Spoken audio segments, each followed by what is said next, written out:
Hey everyone, this is the pregnancy story. I have already told my birth stories, short and long, but I don't think I'm going to make this video short because it's too important to me. Um, but I'll try to be concise. So, when I got pregnant this second time, we were trying to get pregnant. I want to say we were 15 months postpartum. With my first, I had a difficult pregnancy, I had a 3-day labor.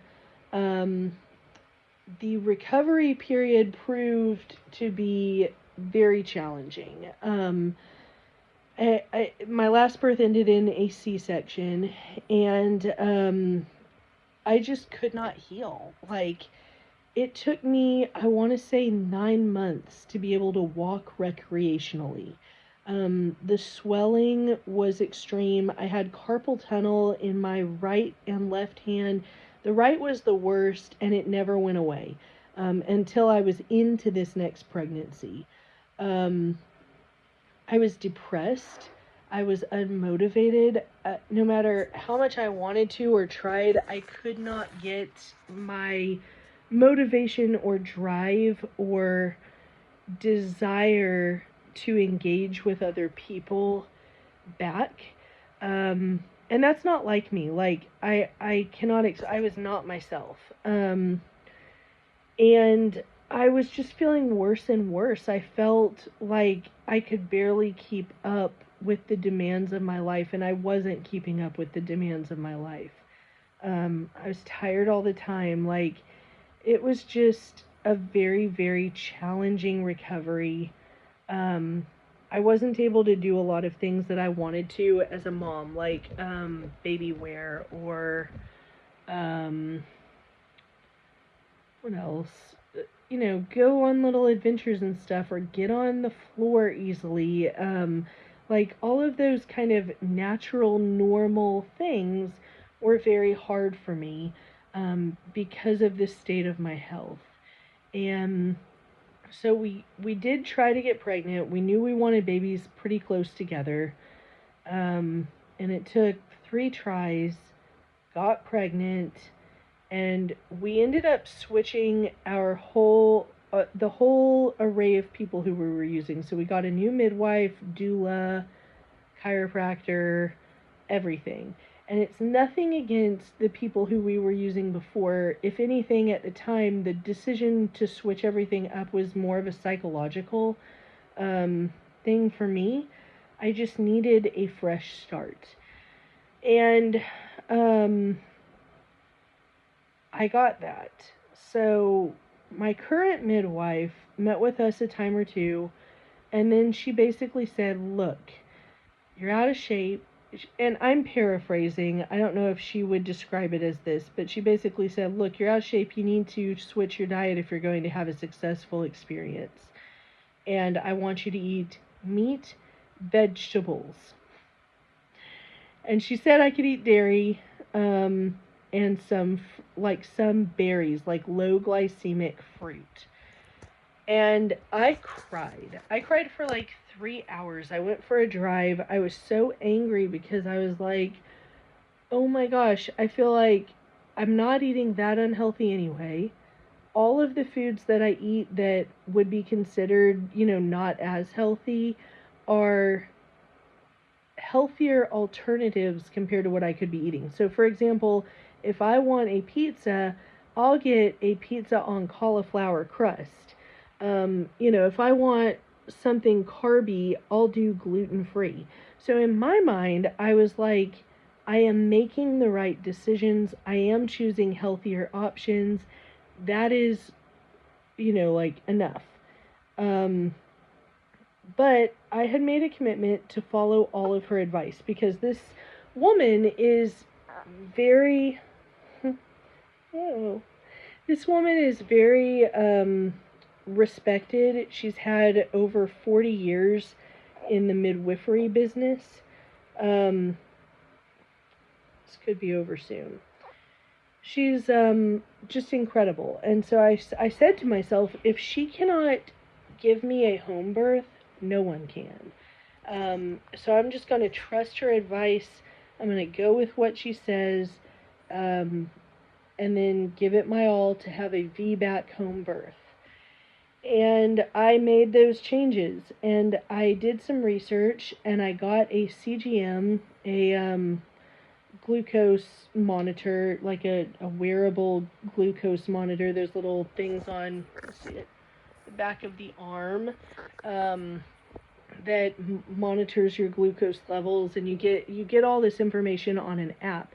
So I was able to start seeing where I was getting spikes, and some of the information that I learned was very surprising. Like, I would get it when I would go to bed. I would get a spike if I would take my trace mineral supplement that didn't have any sugar in it. And I learned upon further investigation that it was LMNT. And I learned that it has hidden maltodextrin in the natural ingredients.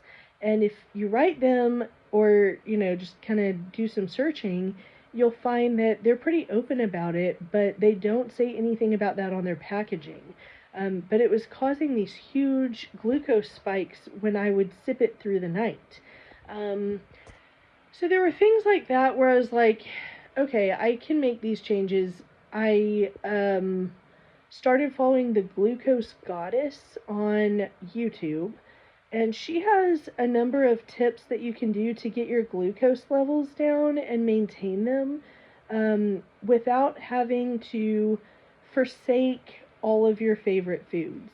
I did forsake a lot of my favorite foods, or so-called favorite foods, because I was committed to following the instructions, but I also implemented a lot of the Glucose Goddess tips.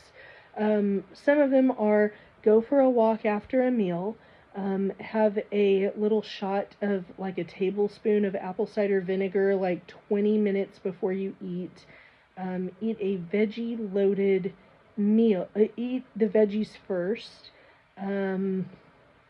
What else? Seems like there's another tip or two that she just kind of gives. And then I got her book, but I haven't started reading it yet. That's soon. But that made a huge difference, and within maybe 2 or 3 months, the inflammation in my body went down significantly. My carpal tunnel disappeared completely. I started to feel like myself again, like that depression that I had felt like I was under for probably since 2017. So that's like 8 years. It started to lift, and I started to feel like myself. I had motivation. I wanted to set goals. I wanted to socialize again. Um, I enjoyed the day-to-day tasks. I started sleeping better in the night. Um, I started walking every day, and I would walk between 1 and 3 miles a day with my daughter, and that was huge. And that gave us also a sense of structure in our day, and it helped to break up the day so that,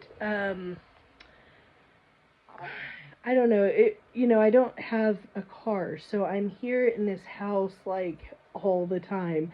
And I do have access to my husband's truck, um, like one day a week, and then on the weekends.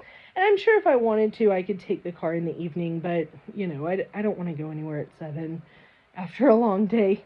So, oh, hey, buddy. Maybe he'll settle.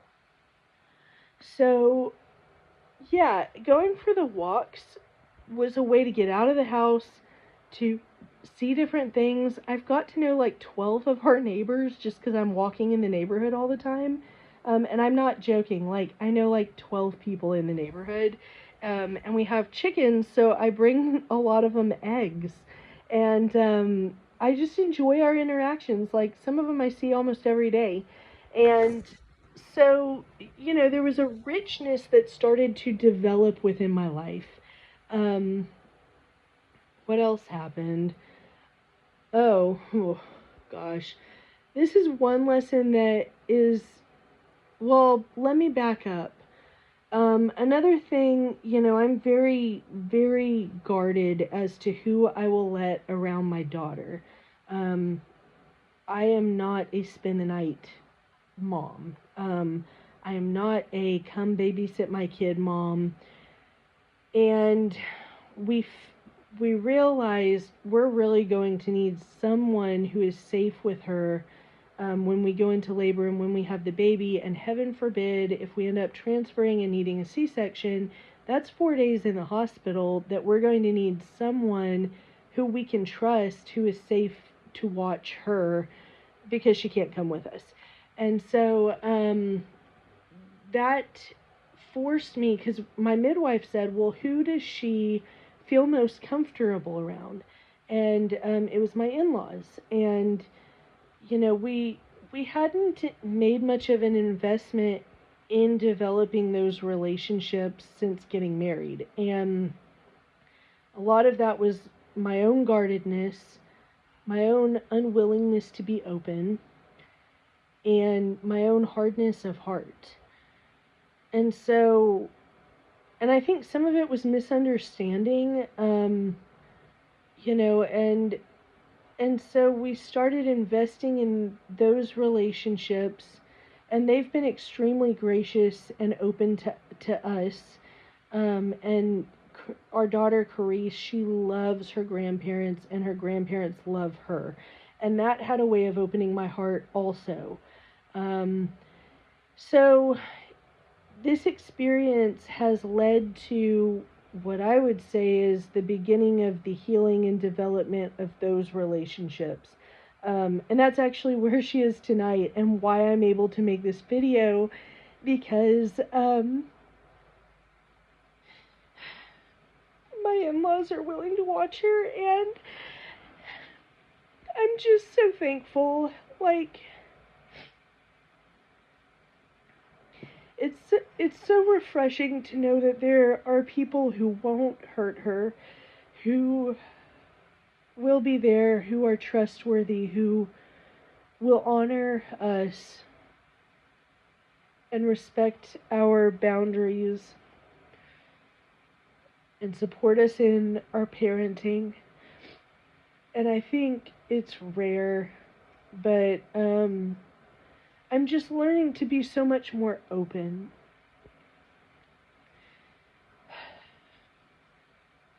Lastly, before, I want to say it was maybe 3 weeks before I went into labor, God started speaking to me about how being open about my life is not the same as being intimate with people. You can be open without being intimate. You can be open as a defense mechanism. And I feel like I do that, and that has been my defense. It's almost like if you share everything, no one can have anything against you. And I learned that in early childhood. And I'm praying through, because I have not learned this yet. I'm at the start of it, and God started speaking to me before I gave birth about this. But I feel like it's a lesson I'll spend probably a while pursuing the answers to. And that is learning how to be intimate.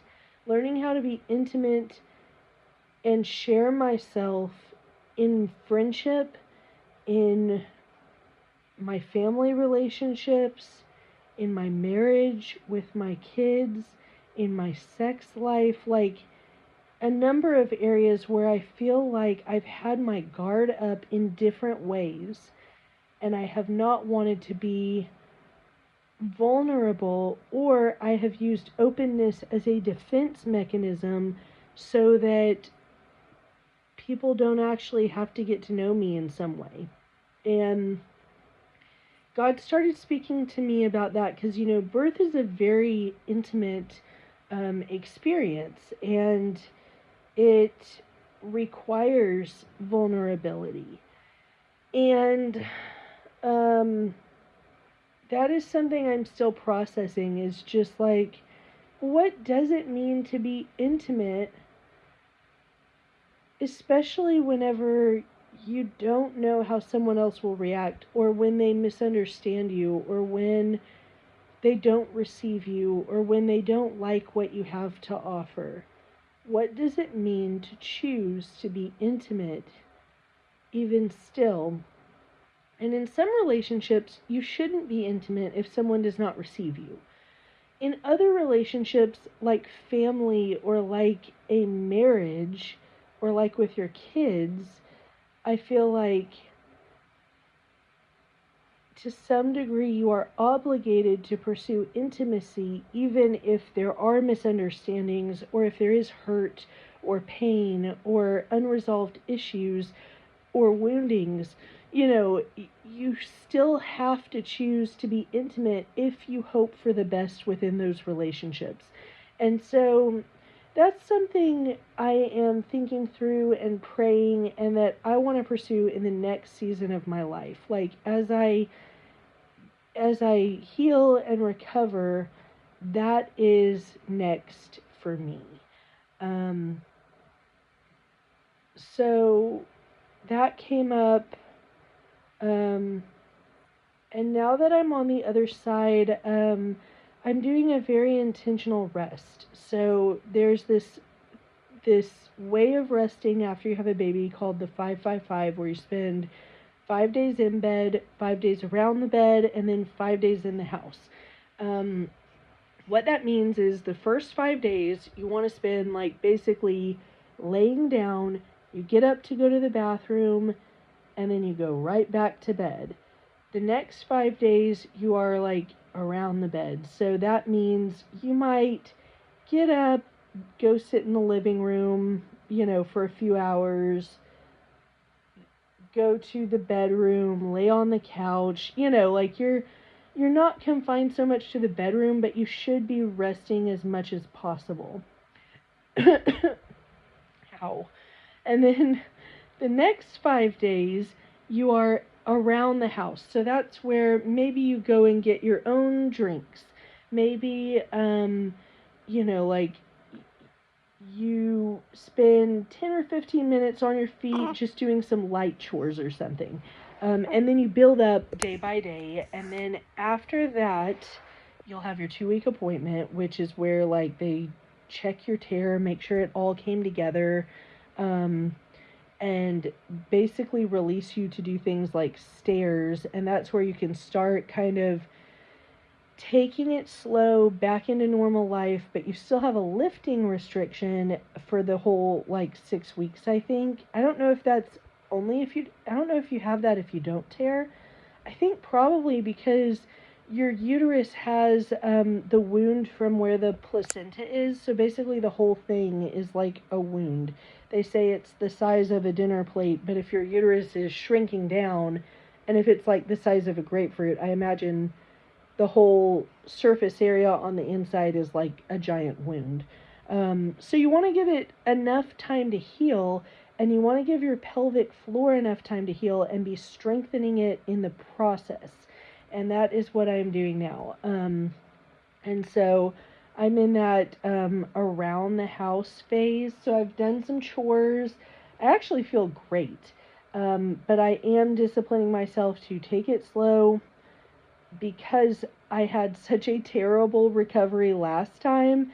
And I think, okay, if I just do it right, and if I take my time and rebuild my strength slowly, I will be up and running pretty soon. But if I force it, and if I do not follow the rules of healing, I could end up further damaging my pelvic floor. And that's just not an option for me after having been in physical therapy for the last 2 years. Like, I am not willing to go through that again. So that's the game plan. Working on intimacy. I had no idea how guarded I was until I got married. And it's easy whenever you're single to kind of like create the world you want to live in. And I did that um, without even realizing it. And now I'm having to undo a lot of that. I don't think it's a bad thing, but it's just how it happened. And there you have it. Um,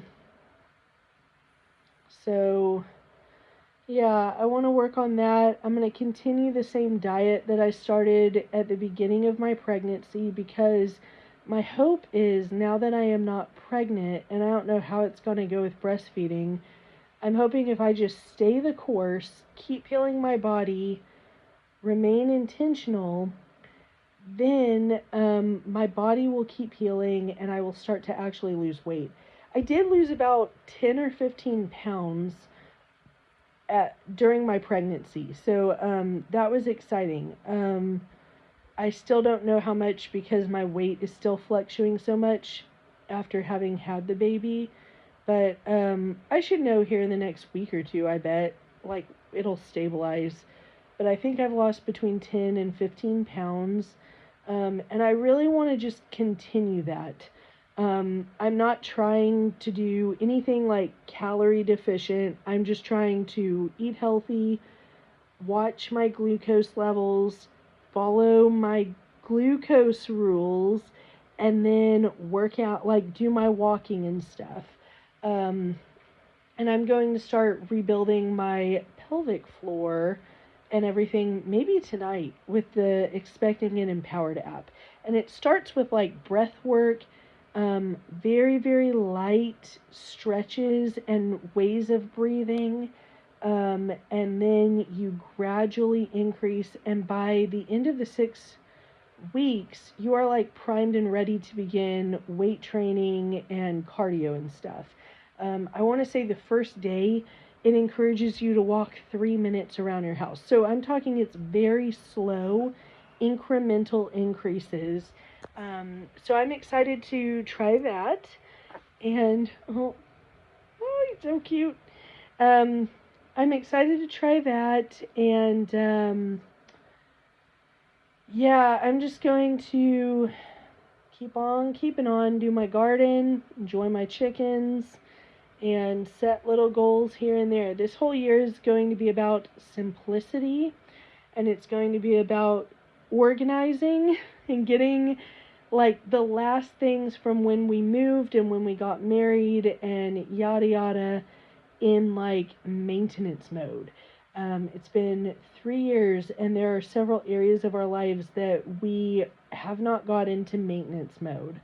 So that's the goal for this next year.